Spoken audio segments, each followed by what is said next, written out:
Outlet Liquor is your place to buy a case. Stock up and save when you shop the lowest prices available every day at Outlet Liquor. You never have to wait for a sale. The more you buy, the more you save. Only at Outlet Liquor. What's your outlet? Welcome, everybody, to episode 115, part 2 of Two Goalies, One Mic. I am Duane Steinel, now joined by other fellow co-host, Conor Hurley, all the way on the sunny West Coast. Conor, we just played the interview from last night with sophomore forward for the Northeastern Huskies and Beanpot champion Justin Ritzkoian, with a brief appearance there from Devin Levi, which is pretty cool. They're rooming together right now in Vermont, ahead of their game, playing in Vermont today. Actually, they might be playing right now. I'm not sure. But great interview with him.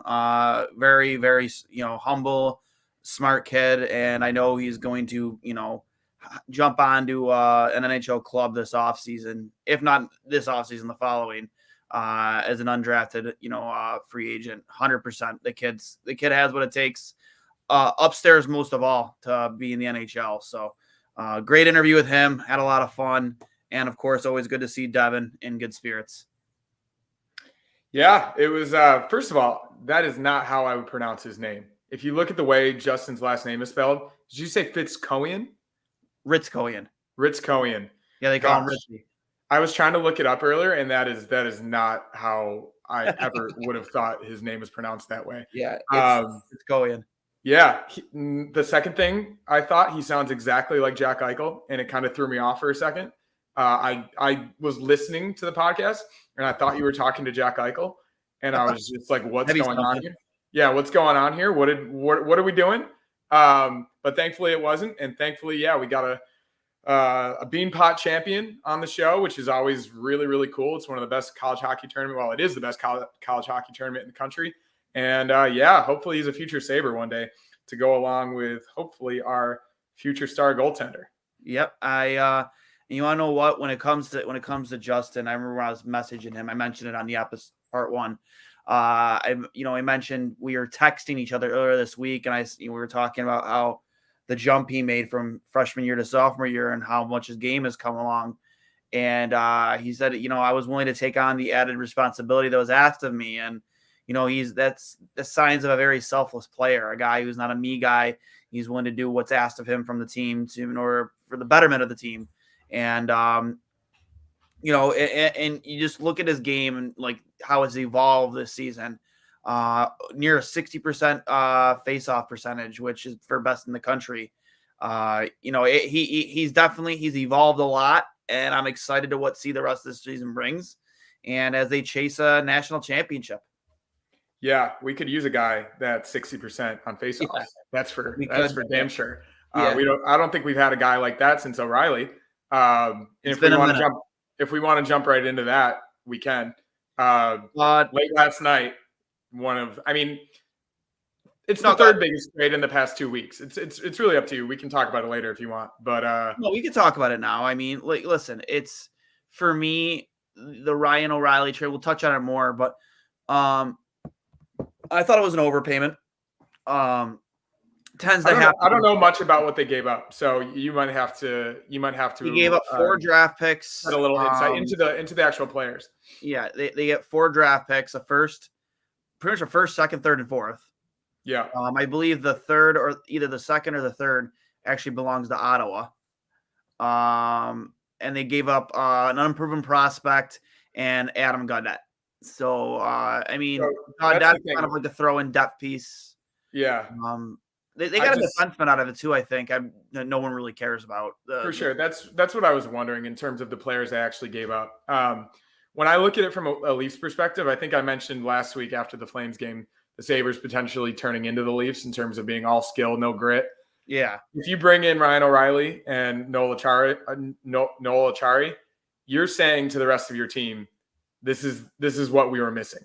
These are the types of guys that perform in the playoffs, that give you that grit. Ryan O'Reilly's going to win 85% of his faceoffs, maybe less.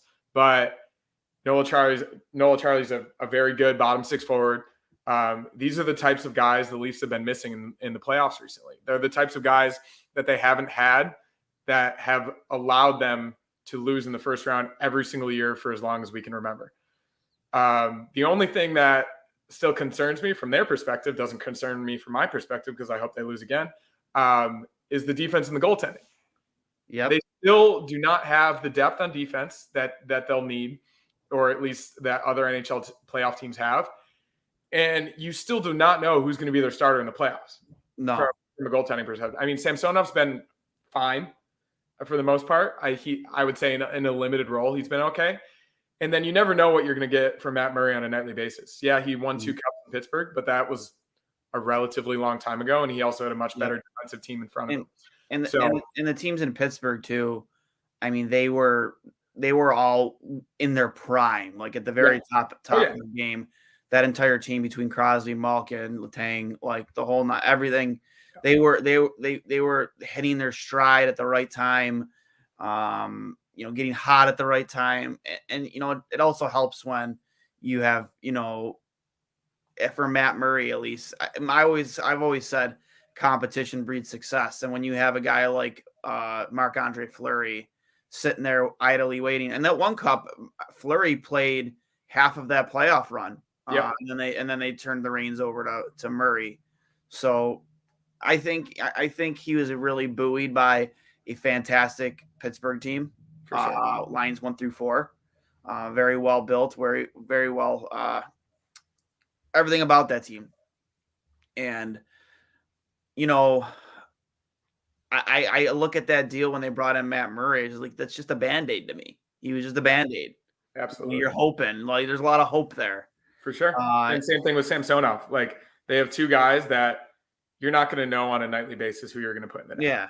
Which probably doesn't feel great for any Leaf fan. But O'Reilly, as we saw, like, he's a really good player.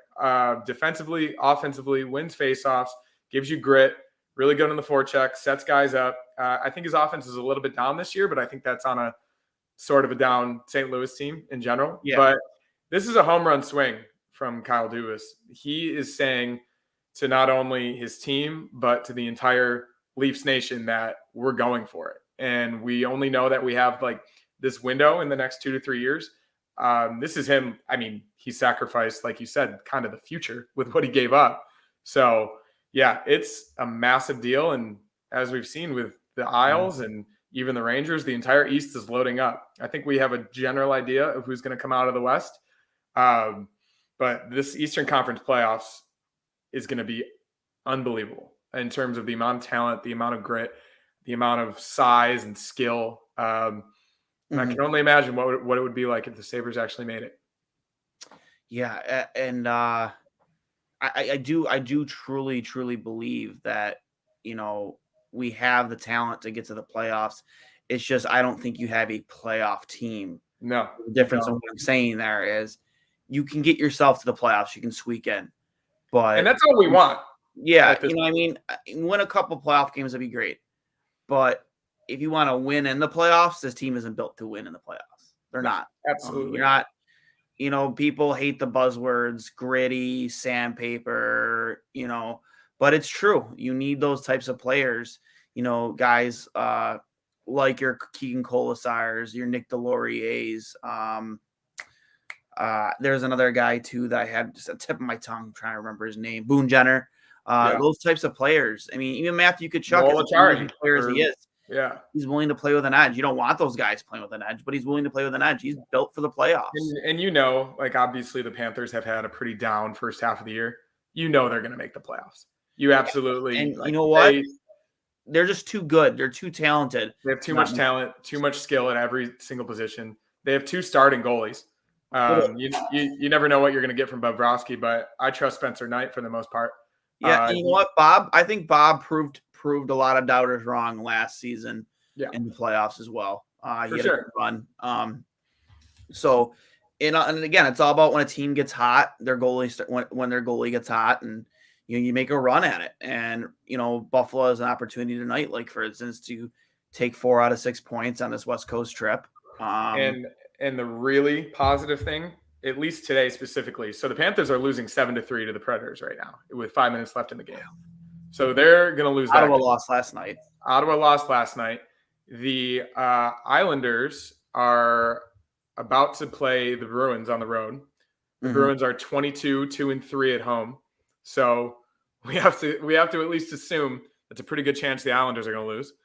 The Penguins play the Devils at home, but the Penguins are starting our good friend Dustin Tokarski, which not a good situation for them. The Red Wings are on the road against the Kraken, who the Sabres have seen firsthand this season, who are a pretty good team, and they've played really well at home this year. And and then the Capitals Stadium Series without Ovechkin against the Hurricanes. So all 5 teams ahead of the Sabres in the wild card race today have a very good chance of losing. And if the Sabres are able to take care of business against a team that, like the Canucks, is likely about to be in the middle of a fire sale and doesn't really even want to win and is at the start of a rebuild, as we saw with the Ducks the other night, that puts you at 60 points, likely 2 to 3 points out with 3 games in hand of a wild card spot. So, and that situation. Also, by the time they drop the puck for the first face-off, the Sabres will have 6 games in hand on the Islanders in Florida, 5 games in hand on Washington, and 2 games in hand on Pittsburgh. And the scoreboard is going their way right now. You have a huge opportunity over the next week, especially when you get back home. I believe you have a game against the Leafs coming up very soon, which I'm very, very pumped for. I believe it's, you want to pull up the schedule, I'm pretty sure it's within the next week or two. They have a big game against the Leafs. I have to imagine it's Tuesday. Tuesday at home. So this coming Tuesday. Ryan O'Reilly returns. I would have to imagine that these next 2 weeks are going to be huge in terms of deciding whether or not you're going to be a buyer or a seller or stay put at the deadline. Like, I think if you go on a run here, it's kind of hard not to want to improve your team. So, yeah, absolutely. But as we look at the schedule, do you know the 3 games after the Toronto game? I do not know offhand. On the road against the Lightning. Night after. So the Lightning's on Thursday. Back-to-back on the road against the Panthers. Dude, what's with all these and then road games? And then Sunday at home against the Capitals, which obviously will be a massive game. That's a matinee. That's a matinee. That's a 4-point game. That's a 4-point game right there. Matinee Sunday morning game. Who knows if Ovechkin's going to be back yet? Hard to say given what happened with his dad. For those that don't know, he's taking an extended leave of absence because his father passed away this past week. But yeah, that is thankfully Columbus at home after that, and then at Boston, and then Tampa Bay at home again, Edmonton at home, at the Islanders. It is a daunting schedule. Yes.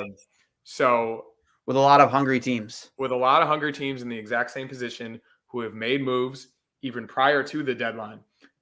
So these next 4 games, like, you're really going to have to see what this team is made of. I don't know how much you watched the game in Anaheim the other night. It was obviously a late one for people on the East Coast. I was able to stay up for it. We dominated a very bad team. I think the shots in the first period were 19-2. And then we let that bad team into the game, and they took the lead 3-2. Thankfully, we were able to score, I think, 15 seconds later to tie it at 3-3, and then got a quick one after that, and it was over after that. But the Sabres thus far this season have shown that they can beat bad teams. But for the most part, aside from the Bruins game, aside from the Stars and that West Coast swing a couple weeks ago, they haven't proven that they can go toe-to-toe with a bigger, more skilled team that is actually going to make the playoffs. And that's what they're going to have to show over the next week or two, like you said, if they're going to determine if they're going to be buyers or sellers at the deadline. And, over the last week, you've just, people who pay attention to the social media presence of Sabres fans, just the whole, we need to stick to the plan. We need to stick to the plan. Listen, you have the ability with the cap. You have the ability. I genuinely don't believe that Yuri Kulik, Savoy, Ostlund, and Rosen are all going to be contributors to this team on the ice for the Buffalo. There's not going to be room. I mean, the plan is to keep Quinn and Paterka around, correct? So they're on entry level deals. Yeah. Okay. I'd imagine, I mean, that they make a big chunk of your second line. You have Dylan Cousins. I mean, the top line is set. I mean, you're essentially looking at your bottom six going forward as filling that out, right? Yeah. You still have other players under contract. Like, I just don't, I don't see all four of those guys, taking that step in the next 2 years and all being contributors to this team as they try to make that next step. So I think that at least I was surprised when we made all 3 first-round picks this past draft. I was too.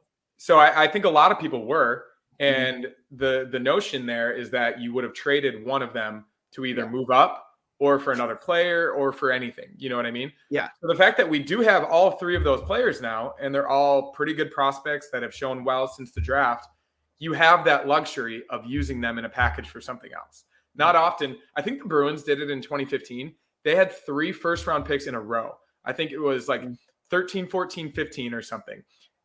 Aside from Jake DeBrusk, who is a solid NHL player who's been on the team since, the other 2 guys aren't on the team. And I'm almost positive that they've at least traded one of them or both of them for something else. And look where the Bruins are now. Yep. So that's a pretty good example of, I mean, they weren't even rebuilding at the time. I don't even know how they had 3 first-round picks. The team is just so frustrating. But that is an opportunity that you have that not a lot of other teams have. You have all of these assets. And soon enough, like those top 9 forward spots in the Sabres lineup, they're going to be filled. Like we're going to sign free agents this offseason. We're going to have the cap room to bring in established NHL players. And a guy like Isaac Rosén, as good and promising as he might be, he can bring you something back right now. Yep. Or a team that's rebuilding that can see his projection, can see what he will fit into their middle 6 in the next 2 to 3 years. Because that's when he's going to be in the league. And here's the thing, like you would expect this team to be for sure in the playoffs next year. That's the plan. I mean, that's if that's not the expectation, then Kevin Adams shouldn't have his job. No, it absolutely will be guys early. Yeah. Like the expectation is this team is in the playoffs next year. For sure. And we're not in the position to be taking on rentals. That's not we're talking about hockey trades. Trades that make sense, that have term on it, or with a player that's willing to sign an extension. Much like what the Islanders did with Bo Horvat, a hockey trade, not, a trade is going to help you get hot at the right time and make a run. And then, kind of like what the Leafs have done with Ryan O'Reilly. Not saying that the Leafs aren't going to try and sign him and extend him. Yeah, he might want to stay there, but either way, the rental for now. He's a rental right now. He's a guy that, he is going to add a lot for you in the bottom 6. He's not a top 6 guy anymore. He's not a PP1 guy anymore. He might add some fire to your second power play unit if it's where you want him. He is a good guy to have on your first penalty kill. But I mean, everything you gave up for him, this is like for me the Toronto deal is win or go home, right? Like sure. This is cup or bust at this point. Like to give up all those picks. You're in a very, very good draft. I know Connor Bedard is the sweetheart of this draft, but this is a very good draft. Quentin Musty, Buffalo product, out of Hamburg. He was the first overall pick in the OHL. He's probably, I know he just reset with injury. Like he's probably floating around in the middle of the round. That kid is a sniper, and he's going to be there to be had for a team who's in a position to take him. Like that guy in other drafts is probably a top 10 pick, easy. Yeah.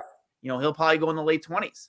But I don't know. I just to give up all of those picks in such a loaded draft, you're really mortgaging the future in hopes that you make Matthews happy because there's a ton of speculation that he's not going to want to stick around after this contract is up. Tavares isn't getting any younger. And you have all this money tied up in Marner, Nylander, Matthews, and Tavares. Like you have to win now. If you're gonna win, you need to win now. I mean, not just a loaded draft, like a loaded conference, as we talked about. Like you have arguably 2 better teams in your own division. Like the Bruins and the Lightning, I would put up against the Leafs in a playoff series right now, and it looks like they'll likely play the Lightning in the first round if everything holds. Again. If everything holds put, Yeah, which then 7. it probably will. Like, I don't know. I mean, I think the O'Reilly trade maybe puts them over the edge of the Lightning at this point. The Lightning are aging a little bit, but they still have Vasilevsky, and you have either Matt Murray or Ilya Samsonov. So I don't know. I mean, maybe they had some type of agreement with O'Reilly in terms of like signing him to a couple more years. But at the same time, like, I don't necessarily think you have the team yet. Mm-hmm. Like, you're not going to have the team unless you trade for Connor Hellebuck or you do something, or Thatcher Demko, which feasibly they might. Thatcher Demko would be a good pickup for them. Yeah, he would be a good pickup for anybody. I mean, for anybody, but Yeah. for sure, I would think Thatcher Demko could be on their radar depending on the cost. I mean, but here's the thing: you just literally blew a ton of your assets on Ryan O'Reilly that you might want to use to go get, Thatcher Demko. Yeah, but they needed both technically. I mean, they have a really good top 6, they have a really good top pairing, and that's about it. Mm-hmm. So I personally, I don't know how anyone's going to beat the Bruins this year. You never know in the playoffs. Yeah, but imagine a 7-game series. Oh, I know. I'm just saying the same. Yeah, for sure. That's what I'm saying, though. In the playoffs, that team is going to be a machine. Mm-hmm. Obviously, anything can happen. I mean, the Kings were an 8 seed in 2012. They ended up, I forget who they beat in the first round, but they went on to win the Cup. The playoffs are the playoffs for a reason. But yeah, I just want the Sabres to get there. And that's the crux of this discussion. And I think obviously it's not over if the Sabres lose tonight, but it's not over by any means. But you got to beat San Jose. It would be a massive blow, a massive. Yeah. You have to from here on out. You have to win all the games you're supposed to win, or at least get points out of it. Like there's no going home with no points. You need to get games to overtime if you're getting beat. Like, get the losing point. At least every point matters from here on out. At least a point. I gotta think UPL is going to start. Maybe. I mean, Comrie didn't look bad against Anaheim. Didn't look good. Didn't look bad either. I mean, you got to win. I would say, like, given the way the game went, those 3 goals the Ducks got to make it 3-2. I was getting texts. I was looking on social media and whatnot. It's always like, when are we going to get a save? When are we going to get a save to keep the momentum? For instance, I think the shots when the Ducks went up 3-2, I think we were still up by 15 to 20 shots. You know what I mean? So I don't think any of the 3 of them, whether it be UPL, Anderson, or Comrie, the Sabres 3 goalies right now, I don't think any of the 3 inspire an incredible amount of confidence right now. I think a couple weeks ago UPL did, but maybe after I guess it was the Flames game. It's just hard to say. That would be my best guess, just based upon his body of work over the past 2 or 3 weeks. I mean, I look at the goal. I think it was Fowler's second goal. I mean, that puck came through a ton of traffic. He made 2 saves. Yeah, no, I wouldn't blame him on that one at all. Yeah, the defensemen are all looking, not looking for the puck. And then Fowler's just there uncovered to hit. You know what I mean? Like, you can't really much ask more of your goalie there. But with that being said, you got the win. And, they've struggled in net over the last 2 weeks to really find some consistency and stability. The consistency and stability that UPL was giving you for almost a month. Yeah. You haven't been getting that. And, that whole issue of goaltending to start to rear its ugly head again. So will they go UPL? I can definitely see it, but I wouldn't be surprised if we went back to Comrie. I wouldn't be surprised. You think Anderson's out of the question after the Kings game? I mean, the Kings game wasn't his fault, dude. He was fucking left out to dry. I think the first goal, in my opinion, shorthanded, wasn't great. And I think that was a big momentum shift, at least in the building, because like having been there, it was 0-0. Sabres were actually playing really, really well. They get a power play midway through the second, and then the Kings just come down on a one-on-one rush and score a goal. I didn't like that one. The one that went off his back off the boards, that was just a bad bounce. And then a couple of the other ones he was left out to dry. I just think they're going to be very cautious with him moving forward in terms of the spots that they choose for him. I think when they put him against the Stars a couple weeks ago and he had that unbelievable first period, he hadn't played in a while. And I think it was just a really good spot for him. I put all my money on UPL tonight, given his body of work over the last month. The thing with the Sharks, which we've discussed a lot recently, they have a pretty good amount of firepower. Erik Karlsson is having the season of his life, and that says a lot because he's been one of the more skilled offensive defensemen in NHL history. The way he's been able to set up buzzword Timo Meier all season long is pretty formidable. And it's been a lot of like, get through somebody on the back door, send a cross-ice pass, wide open one-timer. Sabres struggle with that. They don't know how to cover the back door. I think Tomas Hertl, I think he's still there. Either way, like he's obviously a very good player. So if the Sabres aren't careful tonight, of course they're going to get their chances because their defense, aside from Karlsson, is pretty lacking. If they aren't careful, this could be a shootout. So I really hope that they have at least some type of defensive responsibility. That's something they've lacked all season long for the most part. And even in the Ducks game and the entire Kings game, it was really bad. So I think that's got to be the focus tonight. You're going to have your offense. Your top line is clicking. Your power plays at least look a little bit better. But if you don't cover the back door or if you don't get back tonight, they're going to get burned. No, I agree. San Jose with how much they're struggling. You have Timo Meier there. You have Thomas Hertl. You have Logan Couture. You have Erik Karlsson. They have a lot of firepower on that team, but where they lack in that, and I think it's you have to take advantage of. And this team for over a month of the season, Buffalo Sabres the highest scoring team in hockey, and they were averaging 4 or more goals a game during that time span. So, I mean, that's a team they have to get themselves back to, whether, some people say, oh, well, other teams have figured them out. Well, I mean, okay, well, but I would never split up that top line ever again. Unless that's an injury. Idea. Yeah, it was terrible, especially putting knock post with him. What I would do is I think Peyton Krebs has earned his stripes on this team and has earned an opportunity to play bigger roles and more minutes. And you love Joe, and like I would say the type of player Jost is great with Girgensons and Oposo. That is a checking, hard-nosed, forechecking fourth line. Those are the types of guys. They're going to start the game for you. They're going to get the puck deep. They're going to be able to cycle it. They're going to be responsible in their defensive zone. You need a line like that. That is a very quality line in the bottom six. I keep those three together. And then, like you said, Krebs has been amazing. He's found his scoring touch. He's found his playmaking touch. And I think Middlestat looks better playing with him. I think it's so Olofsson went down with Quinn and Cousins, correct? Yes. And then it's Krebs, Middlestat, and I forget who he's with. It was Krebs, Middlestat, and Olofsson. Oh no, Olofsson was the other. Actually, I'll bring up the lines right now. Lance tweeted them out earlier. For those wondering about tonight, potential lines, defensive pairings. It looks like it could be Dahlin with Yoki Haru again, which I mean, that's I hate that. I just do. Him and Samuelson. You put your worst with your best.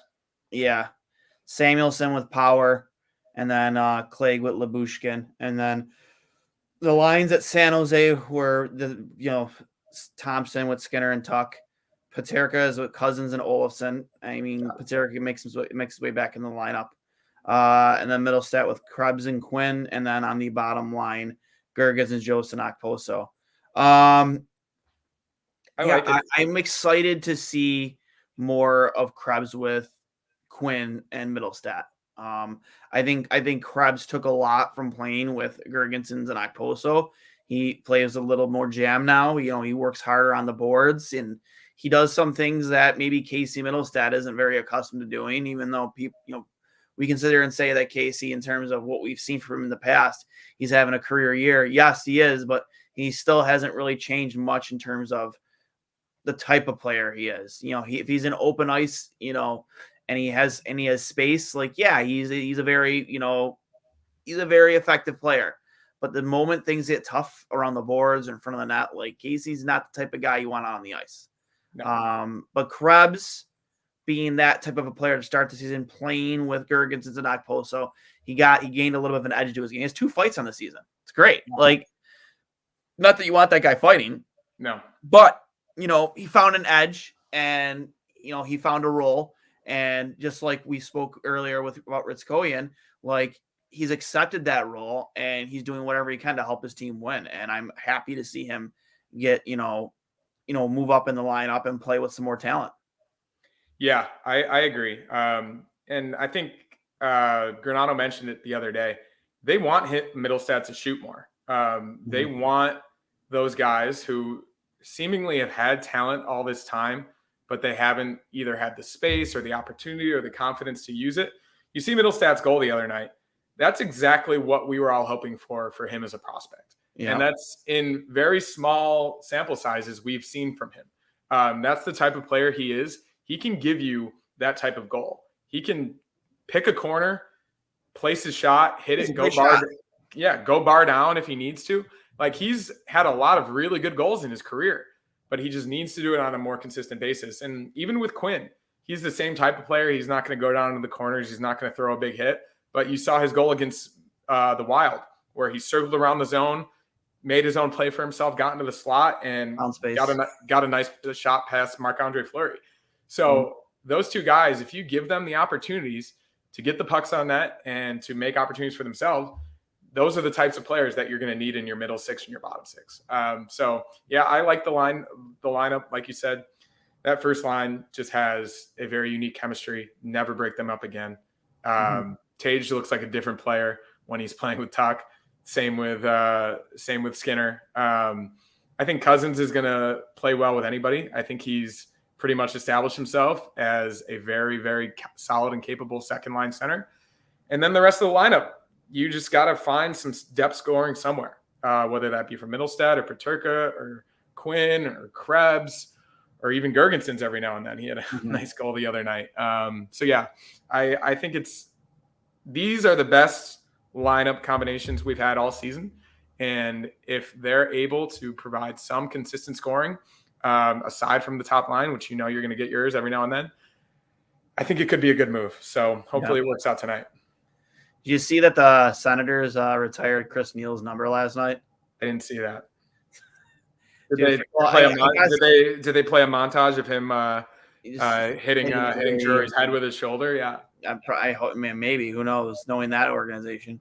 I guess he exited the ice through the penalty box, which I guess is fitting. But one thing I want to point out is, like, knowing that tonight is a big night for you, probably the biggest night of your career, let's be real. He chose to wear a blue collared shirt and a blue tie underneath the Senators jersey, and I don't understand that at all. I'm not one for fashion, but you think, black and red to go with the jersey. Like, he probably found out like two days before. Is like, why is my number getting retired? Yeah, right. Like, yeah, figure it out. I'm kind of confused. Like, how many games did he play for them? Like, he played 16 seasons with them. Jesus, and it's a long time. I don't know if he ever got 1,000 games in. Again, I literally know Chris Neal for one thing and one thing only.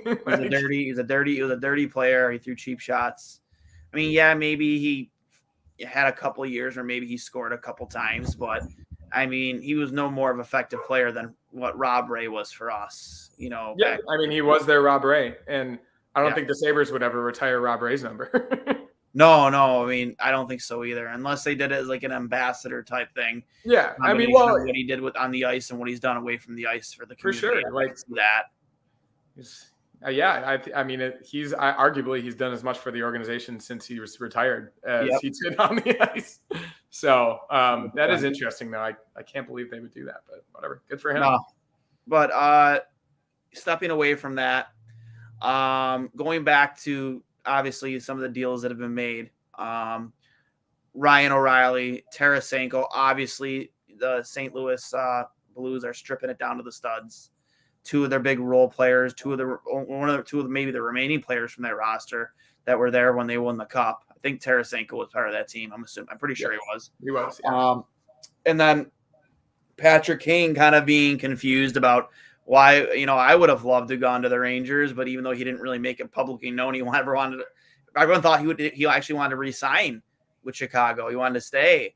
And, now I guess Patrick Kane is, along with Jacob Chikrin, they're topping that trade bait board in terms of, who's going to get moved to the deadline and for how much. And, I think the return for Ryan O'Reilly, even though they had a broker involved with Minnesota, made it interesting, at least to say the least, of what a player might cost. Because if you're going to go by numbers, I mean, Casey Middlestad's having a better year than Ryan O'Reilly. You know what I mean? So what's the cost of a center or a better scoring winger going to cost? What's the market value going to be at? What's Brock Besser going to cost now? I mean, granted, they play two different positions. One plays center, one's on the wing. But what's Brock Besser going to cost now? And he has term left on his deal. And, I mean, I imagine Vancouver would have to – I mean, it's a different thing, but Vancouver would have to eat some of that salary as well. Where's the market right now at the trade deadline? I got to let my dog in too, buddy. So just give me 1 second. Fucking freaking out.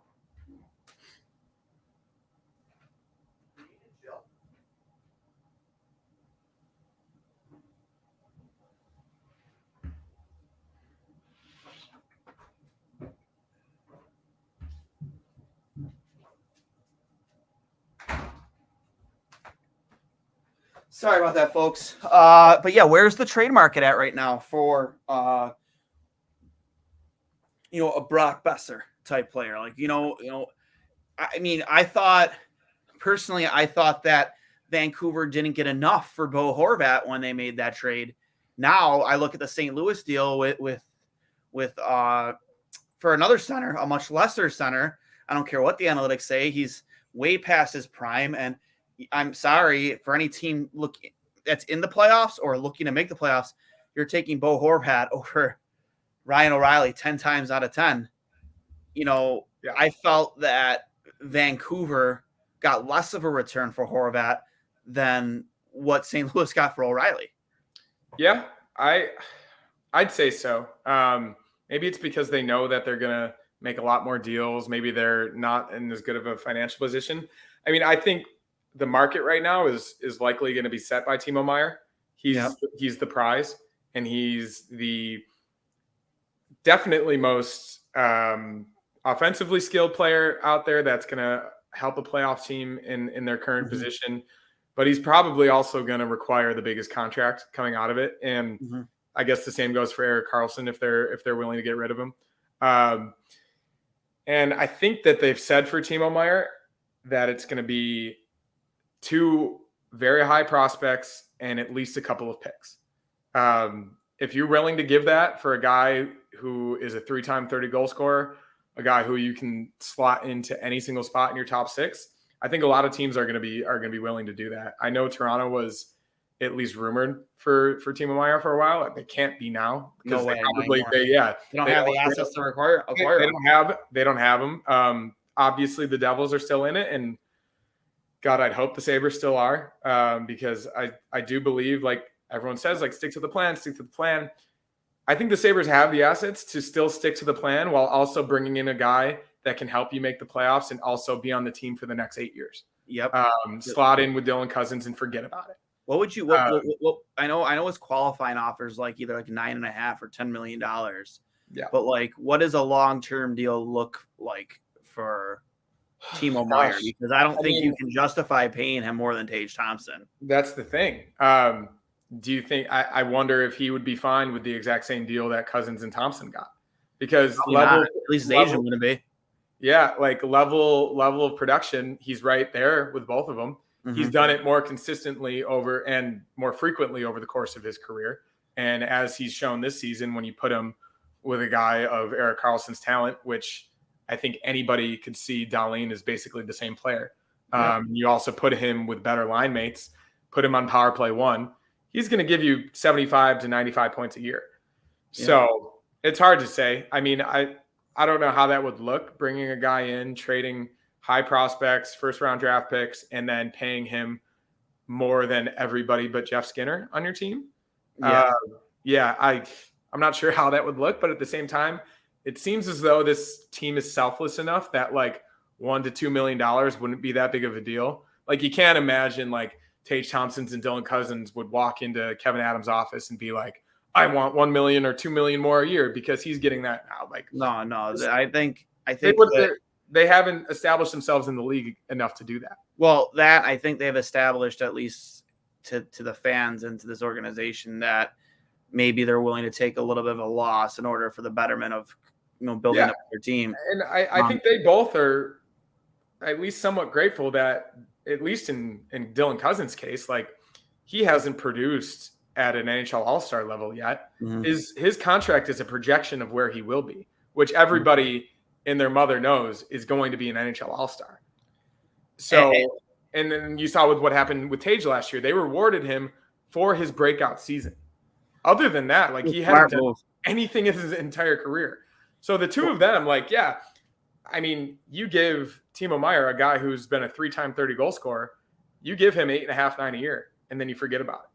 Well, we saw what Tage was doing last season, and just how he finally grew into his body, started shooting pucks more often than he was, and using his size to his advantage, lowering the shoulder, protecting pucks.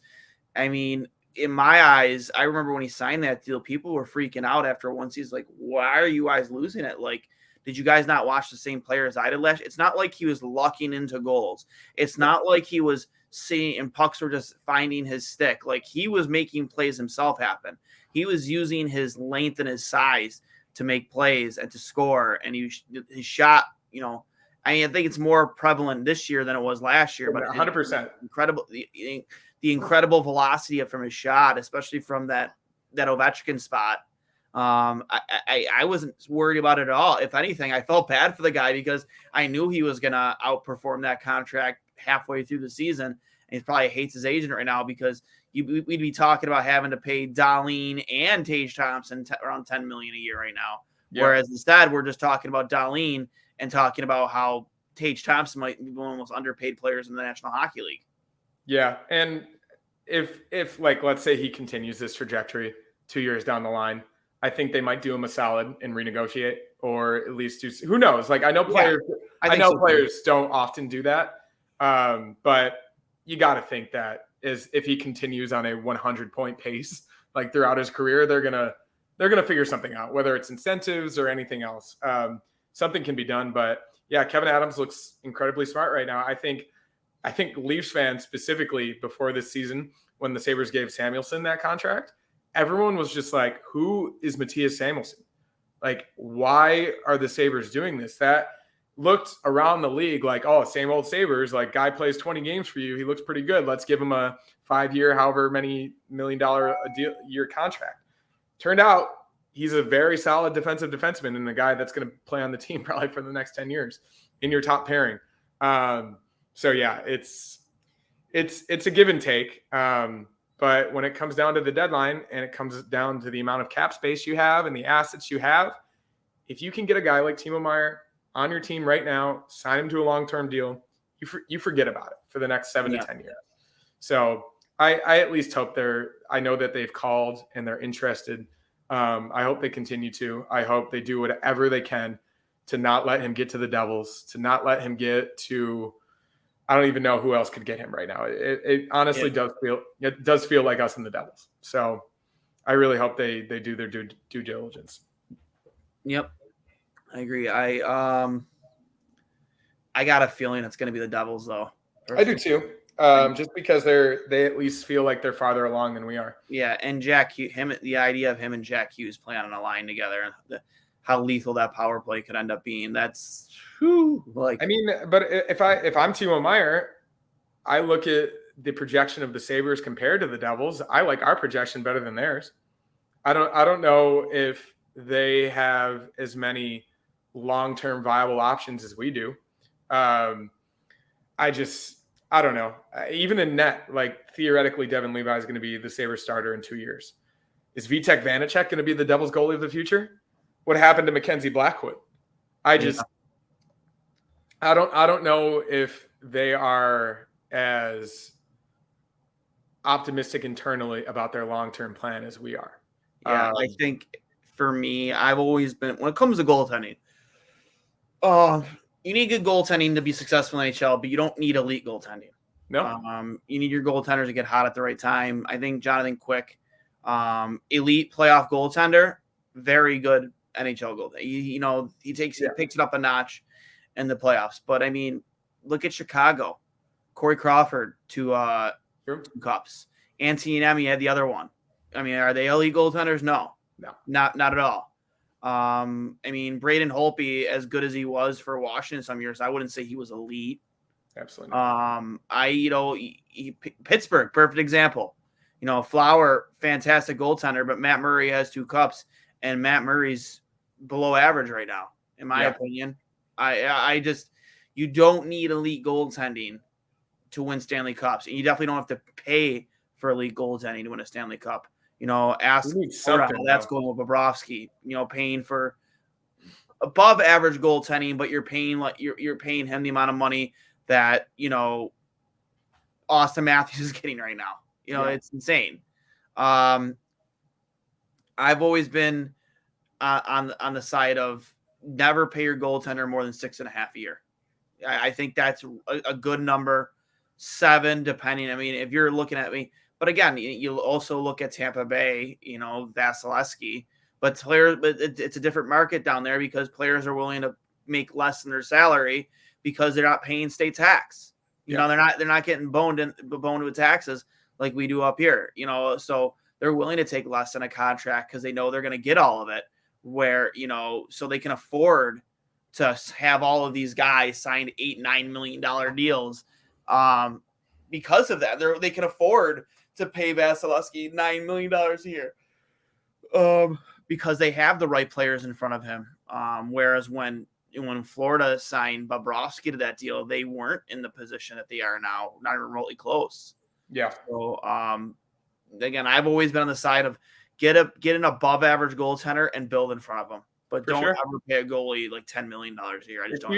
If you can score 3.5, 4 goals a game like the Sabres have been doing this season, you should have a goalie that has a GAA under 3.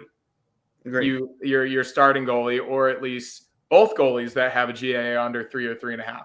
Like the standard for a good goalie used to be 2 to 2.5. Mm-hmm. And these days with the increase in scoring in the NHL, which is good for the league, 2.5 is great. 2.6, 2.7, save percentage, 910, 915, 920. It's not what it used to be. There's more skill. There's more talent. There's better offensive systems up and down the lineup. As we've talked about, there aren't really checking lines anymore. The Sabres kind of now have one, but every now and then Okposo, Gergensons, and Joes can get you a goal. You look up and down like the Bruins' fourth line, they're going to be able to get you a lot of points. I was looking at their statistics yesterday. They have, I think, 16 or 17 guys with at least 30 points. Up and down the lineup, they have guys producing. It is unbelievable, the cross-section of the points they're getting this season.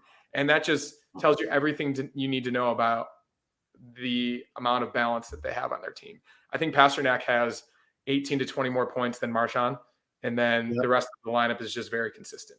So, yeah, I mean, believe me, I would love to get to the point where we have a Hasek or a Miller, and I think we will in a couple of years with our guy.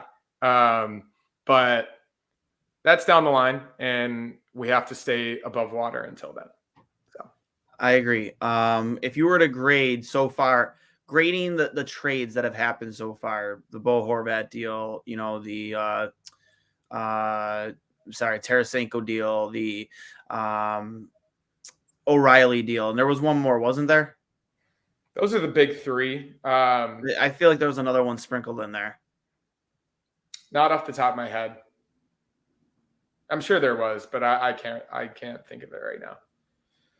Yeah. Gosh, in terms how would you grade all 3 trades? In terms of best for team fit for where they are right now, I'd give a B+, A- B+ to Tarasenko, because I think the Rangers needed that extra edge. They needed that extra potential scoring touch from a guy as supremely talented offensively as Tarasenko is. I think he just fits exactly what they need to give them that extra offensive output in the playoffs. I think he is the best fit for what they're going to need moving forward. And then in terms of the actual deal and fit, I think Horvat probably comes in next, maybe B+, B-. I think they overpaid him for how, I think he's 27, 28, soon to be 28. I think they overpaid him. Like we said, the Canucks didn't get that much for him, given how good of a player he is, both offensively or defensively. So maybe B- on Horvat. And also, like, I think the Isles are a couple years past actually competing for a cup. They're not going to beat the Bruins. They're not going to be. I don't think they could beat the Rangers. Given, I mean, Sorokin's amazing. He could stack up with Shesterkin, but the rest of that team's not as good. So yeah, just in terms of that, and then also O'Reilly, as we've discussed, they gave up a lot.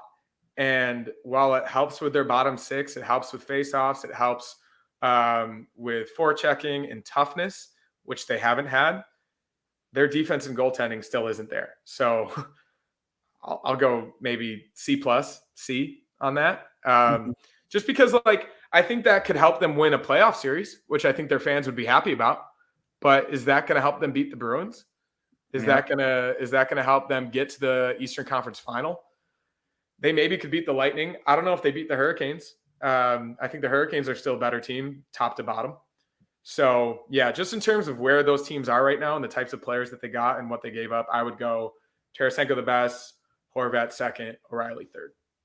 I'm so interested to see what, the Carolina Hurricanes do to improve their team here in the coming weeks, because that is a team that's built to win in the playoffs. And I mean, where would you get better with that team? Like, what are you improving?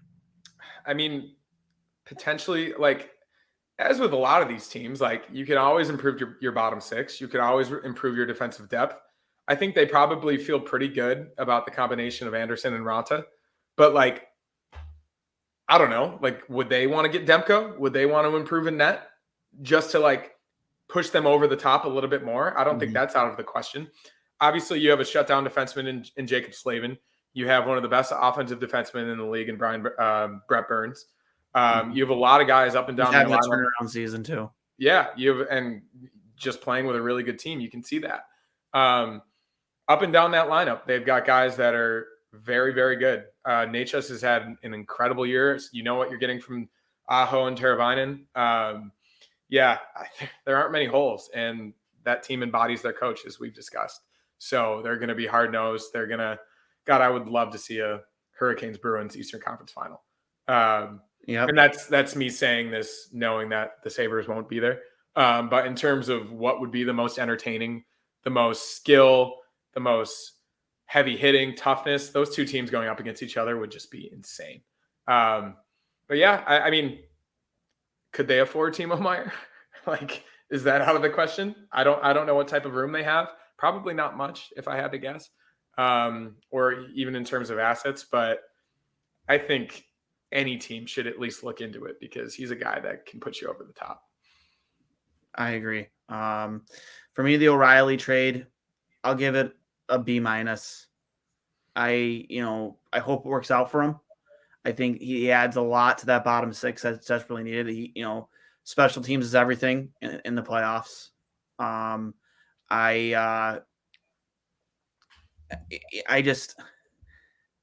It has to work out for him. It has to. You have to, this can't be Nick Foligno all over again, right? It can't be. You can't, bring that guy in to, he was in. Granted, Foligno did bring a lot of those aspects to his game, but he didn't produce at all for them in the playoffs in the first round. He didn't get them over that hump. And I know O'Reilly brings a ton of leadership qualities. A lot of stuff that we heard, the buzzwords that we heard about, Nick Foligno last year. I do think that Ryan O'Reilly has a higher pedigree of all of those things. And, hopefully it rubs off on the whole locker room. But if that doesn't work, I think the entire front office is gone. Dubas is gone. Keefe is gone. They're going to clean house, I think. You can't have this much of a talented hockey team for this long and not get out of the first round. Yeah. You know what I mean?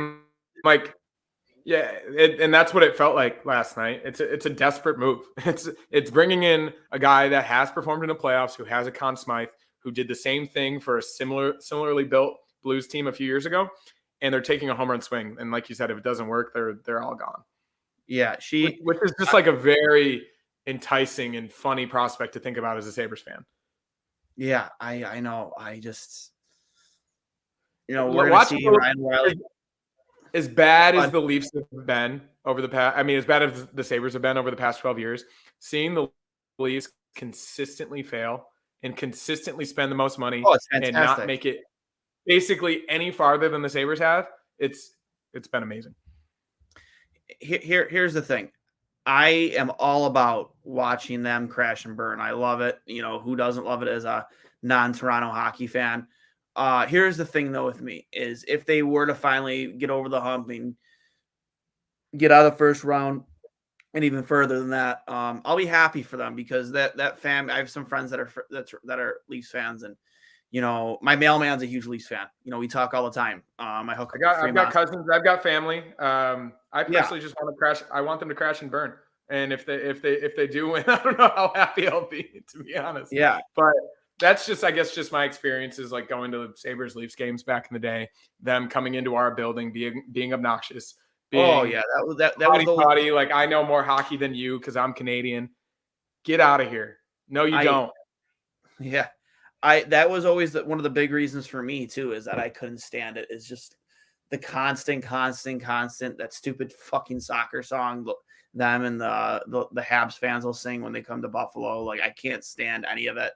But knowing that the suffering that they've been through, like, who can more relate to that than a Buffalo sports fan? Exactly. It's you know what I mean? Like, so I felt the same way about the Cleveland Browns. Like, when the Bills when they're now in a situation where they're a Super Bowl contender every season. I felt the same way about the Browns. I want to see the Browns go up until they went and signed up, a sexual predator for a quarterback. Like. Now I want nothing to do with it. But at the time, before all that, I was like, you know what? I want to see them get over that hump because those fans deserve it. For sure. Now, fuck them. But I feel the same way about Toronto Maple Leafs fans. I want to see them have something to cheer about for once. It would be exciting in the playoffs. It would be good for the. It would be good for the league. Yeah, 100%. The league would love it. Gosh, if Toronto actually did something. Yeah, I think there are benefits to it, obviously, aside from the Leafs fans' pain and suffering. Mm-hmm. But yeah, I just, like we said, from an actual hockey perspective, I do not know how this changes that much. I think this potentially puts them over the edge of the Lightning, but do they play the Bruins in the second round? Do they play the Hurricanes in the second round? The Atlantic. The Atlantic and the East is just such a tough. Like that. That's what you're going to go up against. And the Sabres, if they make the playoffs, you're playing the Bruins in the first round. Yep. Likely. And if it's not the Bruins, it's the Hurricanes. And you're probably going to get swept. You may be able to win one game once you're down 3 games. Who would you rather play, the Hurricanes or the Bruins? I'm going to say the Bruins. Neither. Absolutely neither. Probably the Bruins, based upon like how we've played them this season. That Hurricanes game was just so soul crushing for the Sabres. In terms of how we match up, maybe a slight edge because a lot of these guys know Ullmark and maybe know some of his tendencies. Mm-hmm. But they're so solid. They're so solid defensively that it might not matter. It's not even just that. It's just historically, at least over the last season, like there's no other team that gives Buffalo more issues than the Carolina Hurricanes. For sure. And I think specifically the way they're built right now with how tough they are and like, as you saw in the first period of that game a couple of weeks ago, like how much they shut the Sabres down in the neutral zone. Like they weren't able to get out of their own end. So yeah, both would be very. We don't need to think about that. As great as Linus Ullmark is, I would love nothing more than to bounce him out of the first round, just because I am still salty of the way that all ended. I think that I don't think he ever had intentions of signing with Buffalo. But like, if you were him. Given like what he went through while he was with the Sabres, like, would you want him to sign with the Sabres? No, I don't. But also don't tell the GM, don't trade me. I haven't decided. I'm not gonna. I make him lead him to believe that you're gonna sign in the offseason because with the way he played for Buffalo, he still had a winning record. He's a very good goaltender. I mean, he gets you a decent return at the deadline for a team looking that needs to make a run, who needs a goalie, who needs an established NHL goalie who's, getting hot at the right time, which he was. I hated that, man. I hated that a lot, and I'm still salty about it. No, I'm with you. If the Sabres were to beat the Bruins in the first round, gosh, that would be one of the more incredible upsets in NHL history. But just got to get there first. Yeah. Transitioning away from that, obviously, when we lost right before we lost that shellacking to the Kings, it was a big night for Buffalo Sabres hockey in another way. Devin Levi led the Northeastern Huskies to a Beanpot Championship. When we had Devin on, I want to say it was episode 94, maybe, of Two Goalies, One Mic, something along those lines. 92, I can't remember. You have to go look at the channel. But anyways, one of the reasons he wanted to go back was to win a Beanpot. And now that they've checked that off his list, now on to a national championship, many would expect that he would sign his pro contract with Buffalo at the end of the college season. But the way he played at the Beanpot, I know you said you watched some of the highlights. I was able to watch both the semifinals and the finals against Harvard. Best goalie in the country right now, in my opinion, in both college hockey and junior, with hands down. Like, he's the best. I nominated for the Mike Richter Award again for best goaltender in D1 college hockey. I have to imagine he's going to be in the conversation for the Hobie Baker. The Hobie Baker he should have won last year. And just to see him put the team on his back, and then not taking away anything from Justin and the rest of the team, but Devin won them that tournament. He won tournament MVP and he won goaltender to the tournament. Like, he's the reason they won. One of the toughest. And again, Boston, Massachusetts, the whole area is the mecca of college hockey in the country. It's there in Minnesota, right? And to see him perform and take his game to a whole nother level and check that one accomplishment off the list onto a college championship was awesome to see. And see that the way he did it, he made a huge stop at the end of the third period, or as the end of overtime, I believe. One-on-one, I forget who was with, but big blocker save. It was Coronado who had gotten Coronado, one-on-one, who had gotten him twice that game. Yeah, and then in the shootout, just lights out, just absolutely lights out. And you saw the one glove save he made, and I'll bring it up on the Two Goalies One Mic handle here on the screen for people to see. He was out near the face-off dot. Like, and the way he controls his depth, his footwork, you watch his short shuffles. Like, he is so fucking good. He's so technically sound, and he beats players mentally. He beats them mentally, man. It's not even just an athletic thing. It's just a mental thing when he gets out that far, and he doesn't give them an inch. He gave those guys no other option. Even with his size as a disadvantage at 6'1", I mean, he gave them nothing. Didn't give him an inch. Yeah, I mean, as a smaller goalie at 6'1", that's kind of what you need to do. It's what I've not to compare myself to Devin Levi, but it's what I've done my whole career. Is you have to be aggressive, you have to challenge, you have to take some of that daylight away. Otherwise, these guys are too good. They're going to pick their corner. They're going to snipe you out of your bootstraps. So the way he plays is obviously so remarkable. Like you said, with the short shuffles, he's, I think Scott Wheeler or someone else did a rank of goalie prospects at The Athletic recently. They had goalie prospects that have been drafted to the NHL thus far. And they have him at number 4. Which I thought was interesting. Did you happen to see that? Do you know who would be above him right now? I'd have to take a look. I'm pulling up the highlights from the shootout. So the 3 guys they have above him are Jesper Wallstedt from Sweden. He's a wild draft pick. He's this 6'5" behemoth, positionally sound. He's unbelievable. Very, very good goaltender. I think Askarov, I forgot who drafted him from Russia this past draft, but he was one of the more highly touted goaltenders to goaltending prospects in a long time. Third was Dustin Wolf, who is a very similar type of goaltender to Levi. Mm-hmm. He was Spencer Knight's backup in the World Juniors for the U.S. a few years ago. 6-foot goalie, very small comparatively to the other goalies in the league, but short shuffles, plays big. And then they have Levi at 4. But to play as big as he does with a smaller stature requires an incredible amount of athleticism, and being as technically sound as he is to, like you said, in the shootout, come out as far as he does and have the mobility and the movement to stare the guys down, be positionally sound, square up the shooter, get that glove up, do whatever he possibly can to take away as much of the net as he possibly can. You need to have an incredible amount of consistency and positioning and everything to do with that. Which one was this? This is one of the saves he made to keep the game tied, just sealing the ice. It was a scramble in front. They show the replay here. It's an incredible save out of desperation. It's not playing for me. I can't see it. It's not? No, in that other screen. Yeah. That's weird. Hold on. How about now? Nope. I hear it, but I can't see the actual. Hold on. I think I know what it is. Give me 1 second, guys. So, stop screen. Hold on.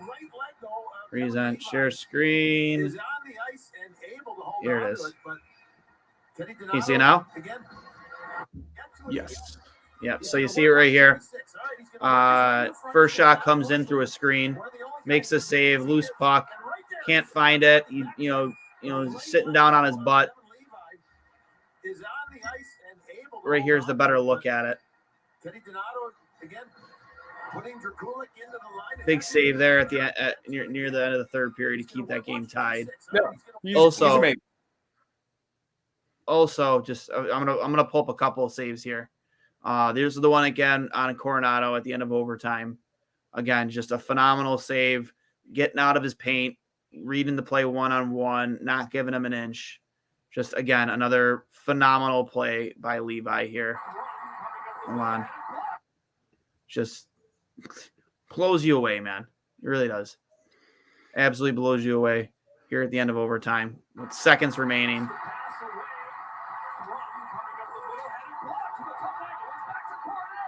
Big pad save. Yeah, 2 feet. So off to a shootout. If you wind it back a little bit, he's 2 to 3 feet out of the blue paint.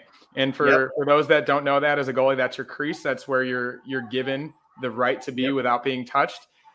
For a goalie like that and we call it challenging, to come out that far. And obviously he's giving himself up there because there's 2 seconds left in overtime or in regular time. Knowing the situation, being positionally aware of where you are in the net and what the situation in the game is means everything. And he might have done that on a regular shot no matter what, because a guy as good as Coronado, he could probably score from wherever because he is a very good shot. The guy, like we've discussed, is the future. I can't believe that we made that trade. Obviously, Sam Reinhart was never going to re-sign. No, never. In my opinion, he gave more to the organization than Jack Eichel did. And I would love to have him back in some capacity, to be honest with you. But the fact that we brought back a generational goalie prospect for Sam Reinhart is just so fitting. And it inspires so much hope for the organization. I know Portillo's there. Who knows if he's going to sign? I know UPL is there. We have a few other prospects in the system. But to have a guy like that who has consistently produced at the highest level of college and junior hockey in the country, and not even the country, the continent, and potentially even the world, inspires so much confidence for the Sabres moving forward. And I cannot wait to watch him in the NCAA tournament and even the AHL next year and moving forward. It's really a sight to behold. And for those who haven't seen him yet, watch him play live. It reminds you he doesn't play the same way as Hasek and Miller, but he can take over a game in the same way. The Sabres haven't had a goalie. I mean, Allmark did it back in the day, but those were really there hasn't been this much hype around a goaltending prospect since Miller, or any prospect for that matter. Maybe Eichel, obviously, is the hype coming which as a goalie, like, can be mentally like crumbling. No, and I can tell you right now, he's gonna thrive on it. Like the kid's all smiles all the time. When he popped in before the show with Justin last night. We talked a bit. Actually, I'll give myself a little tire pump here. He told me his girlfriend always wears the goat hoodie. Loves wearing the goat hoodie that I gave him, the #goat hoodie. And she wanted to take it back home to Montreal with her, but he wouldn't let her because it's his favorite hoodie. So I thought that's pretty cool. Love it. I'm going to work. I'm going to Boston for work at the end of March. He's still supposed to be there. I plan on bringing him a couple just to take back home with him. But all jokes around. He's happy to talk with us. And then he popped in once during the episode with Justin. As a tire pump for Ritzy, and just the kid's just going to be a phenomenal. He takes everything in stride. He's one of the more mentally strong goaltending prospects I think we've seen in a while. Where even this year with Northeastern, where he went on a little bit of a run where he had a couple rough games. He didn't let that get him down. He so understood his place on that team and how important it is for him to play at a high level for them to be successful. And he got back on track and let him to win a bean pot. Yeah, I think mentally this kid is as sound as Ryan Miller was. He just. When he was on with us for Two Goalies on Mike, hearing him talk about the position and break certain things down, it made me think of Miller a lot, and that speaks volumes to his character and his ability to play the position. God, I've got 35 questions for him, so hopefully we can get him on again. Right. But here's the glove save that set Sabres Twitter on fire. Right here, the windmill. Or no, is this the shootout? Okay, shootout, yeah. Yep. But it was the toss. Throw it back. It was the toss. See, you need a little level of cockiness. Look at this. Look at this. Give him an inch. See ya. You didn't stand a chance. Well, that's the thing. Stand a chance. Look how far he comes out. Dude, he was at the face-off circle. He was at the face-off circle. I mean, hear me out. Here though. Watch his feet. The mini shuffles. Yep. Just controlling where he is in the net. Still moving with the player. Not letting himself back up too quickly and giving up more net. Just using those shuffles. Using those shuffles to move himself backwards and control his depth. And again, on Coronado. Yeah, and he's so quick. And he's able to do that because he's able to move his feet as quickly as he is, and he's able to keep his position. He stayed square the entire time. Yep. Like we said, as a smaller goalie, sometimes that's what you need to do. No, it's really impressive, and it's super exciting. And every time a Sabres goalie lets in a really bad goal, or even doesn't necessarily make a save that they aren't supposed to make, I think about the types of save that Levi has made throughout his career. Going across the net, that save he made against Quinn in the shootout over development camp. The other glove save in the semifinal against, I think it was BU or BC did they play? Either way, where it was right out in front, gets it, windmills the guy. You have to have a certain level of confidence, of cockiness in net, because guys need to know that it's hard to beat you. And if you don't, you're going to let them know about it. I know he's a humble kid. I know he's mentally tough, but you can tell that he knows he's good. And you have to use your swagger. I play my best when I play in front of people, and when I know that I'm good, when I'm in the zone. We've all been in the zone as a goalie. You have that feeling about yourself and that confidence that you instill in yourself that no shot is going to get by me no matter what. You could have a bad deflection. You could have a backdoor one-timer. It's obviously going to happen every now and then. But if you see it, you save it. And for the most part, that seems like his mantra. So, yeah, I'm excited. We'll see what happens, but the future is bright. Yeah, and the final save of the shootout to win the whole thing, win the bean pot. Just, again, tracking the puck very well. One of the greatest moments in all of hockey right there. Bucci Even on that, the call. It kind of looked like the shot went wide, but he got a piece of it with his glove. He definitely got a piece of it. You'll show on the replay. Yeah, I mean, even that, it shows his flexibility. It shows his ability to get across the crease, to move from side to side. Yeah, be as quick as he is. As we discussed, on his outside edges. He's incredibly strong. He can get from one side of the net to the other very, very quickly. Yep. And in today's NHL, that's what you need to do. There's backdoor one-timers. There's, especially on this team, wide open people on the back door all the time. And you're not going to call it out. You're just going to need to know when it happens. So, yeah, I mean, it's what you need as a goalie in today's NHL. So, yeah, he's got it all, which is just really, really impressive. Yep. And you know what? I'm excited to see what the future brings with him because I genuinely think that he has franchise goaltender written all over him. So in terms of Northeastern in the NCAA tournament, are they definitely going to make it? Oh yeah, they'll be in it. Okay. They're 14 and 10 right now. I haven't checked. Let me see here. I'm not sure about the score in the with them in Vermont right now. Before we close things out here. Big day on 2 goalies on Mike. With the Bruins up 3-0 on the Islanders. Let's go. There we go. Right. I hate rooting for the Bruins, but if it helps us, by all means. Yeah, I mean that's all that matters to me is Buffalo getting to the playoffs. 3-0 in the first. Our Hobie Baker nominees. Just let's see here. I'm checking the score right now. They're playing. I'm not sure if they play them tonight or if they've already played them today. I imagine today with a Saturday game, it would be a day game.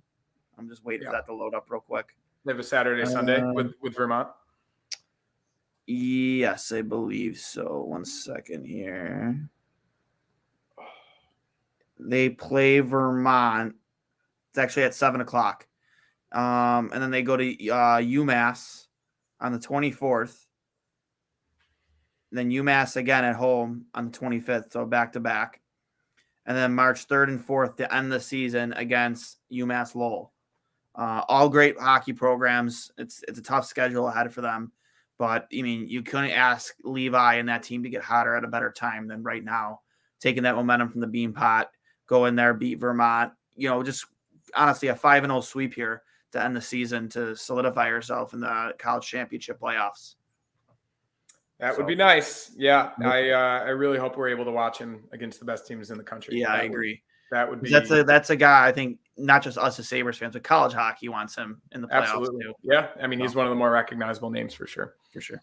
And you got anything else, bud? No. I mean just in terms of tonight, obviously. Yeah, any predictions? There we go. Predictions for tonight. Oh gosh, over/under's got to be 6.5. It is. I think every single Sabres game this season's been 6.5. I'm going to definitely say over in terms of what I saw in the Ducks game. Just in terms of the team and what they've shown in the past couple of weeks. Obviously, they've played some really good teams and haven't looked too great, but they have in certain stretches of all of those games. And what they showed the other night against the Ducks with these new line combinations, that was a 7-3 win, and I honestly think it should have been a lot more. Yeah. I'm going to go 5-2 Sabres tonight. Took that score right out of my mouth. I was going to say the same thing, 5-2. I'm going to say 5-2. I think UPL plays. I think he starts. He plays well. I think he needs it, to be honest, going into this hellish stretch that we have coming up. I think at least 1 or 2 points from Thompson. Same with Darlene. I think the power play gets going a little bit. Their defense and their bottom six is the weakness of the team. They obviously have very, very talented forwards. Carlson is unbelievable. I can't wait to watch him. I'm so excited. Yeah, it's like the highlights that I've seen from him. What Dimitri tweeted out. He's back. He's back to his Ottawa self. Yeah, he's himself of 7 to 10 years ago. But yeah, no, they're going to get their goals. It may be tied at one point. They even might get a quick one because they're at home. But I do believe that the Sabres have proven at a lot of different junctures this season that they can handle a team like this, and they don't necessarily play down to their competition. I would love to see them get a lead and actually just keep it. That hasn't happened this season. Maybe in a couple games it has, but not on a consistent level. So, yeah, we'll see. But I think a 5-2, 5-3 victory would be everything this team needs going into next week. I think you're going to get a big day, big night out of your top line. I think they're going to be, 4 out of their 5 goals. And I think that maybe you get something out of that third line that's with Krebs, Middlestat, and Quinn. Or is it Paterka? I think it is Krebs with Middlestat and Is it Quinn? Paterka. Or no, it's Krebs, Middlestat, and Quinn. Correct. Yep. And then it's Cousins, Paterka, and Olofsson. I don't think they've announced a starter in that yet. So I don't know. We'll see what happens. I can't wait. So, but with that being said, big 2-point night for Buffalo. I need these 2 points against a much lesser team, and come back home to Buffalo against Toronto Tuesday.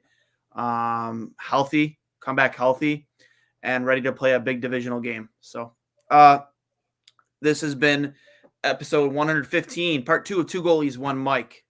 I am Duane Steinell for Johnny Cullen and Connor Hurley, brought to you by Outlet Liquor, the place to buy a case over on George Urban Boulevard for all your Sabres game night. In this case, tonight, Sabres After Dark. Your needs there, go over Outlet Liquor, the place to buy a case. And I am right up there. I am Duane Steinell for Connor Hurley. You guys have a good night. Enjoy the rest of your Saturday, and let's go Sabres.